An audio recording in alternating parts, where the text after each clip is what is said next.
Un village désert dans la zone du gouvernement local de Boko de l'État du Plateau, dans le centre-nord du Nigeria. Il s'agit de l'une des nombreuses communautés touchées par les attaques meurtrières menées par des hommes armés il y a quelques semaines. Plus de 50 personnes ont été tuées lors de cette attaque en plein jour.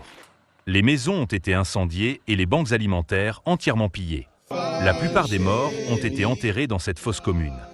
De nombreux survivants vivent aujourd'hui dans des camps de fortune. Nous sommes fatigués de cette tuerie. Nous en avons assez de ces tueries. Trop c'est trop. Nos enfants meurent. Nos compagnes meurent. Nos maris meurent. Nos récoltes ont été détruites par ces bergers pulses. Nous sommes donc fatigués.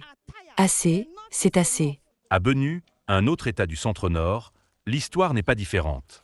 Dans la nuit du 18 avril, des éleveurs armés présumés ont attaqué 2 communautés de la zone de gouvernement local du COM, tuant plus de 50 personnes. Ce qui se passe ici, c'est que nous avons différents types d'attaques dans le plateau et qu'il ne s'agit pas de bergers agriculteurs. Je pense qu'il y a plus que cela dans le sens où il y a de nouvelles infusions comme des étrangers qui sont là et leur but n'est pas seulement de tuer, mais d'occuper en raison de la présence de ressources minérales. Inquiet de l'escalade des incidents sécuritaires, le président Bola Tinubu a convoqué les chefs de la sécurité du pays mercredi, leur ordonnant d'arrêter immédiatement la situation. Il est tellement inquiet et préoccupé, il a insisté sur le fait que trop c'est trop, et nous travaillons pour nous assurer que nous rétablissons la paix et la sécurité. Nous sommes tous là, les forces armées sont là, la police civile, les services de renseignement sont là, ils travaillent 24 heures sur 24. Et nous pensons que nous en avons fait assez pour croire que nous sommes sur la bonne voie et que nous serons en mesure de maîtriser la situation.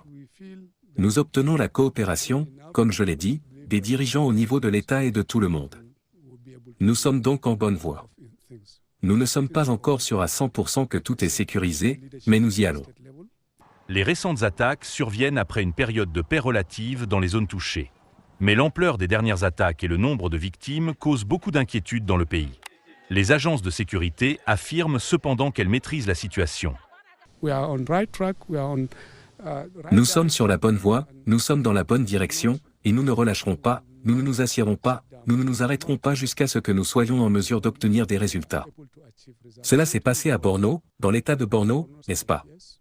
Vous saviez que les choses s'étaient aggravées au cours des derniers mois. Mais ces gens que vous combattez, des gens mauvais, ne vont pas s'asseoir et accepter la défaite. Ils vont montrer ce qu'ils savent faire. Je pense que, vous savez, avec tous les chefs de la sécurité assis autour de la table, nous devrions commencer à restratégiser. Nous n'allons pas dépendre de l'ancienne identification. Vous savez, les menaces qui ont été identifiées auparavant comme étant des éleveurs, des agriculteurs ou autres, ne doivent plus être le point de départ. Je pense que nous devrions aller au-delà de la fusion des étrangers, des ressources minérales qu'ils recherchent et de toutes les autres choses qui se passent là-bas.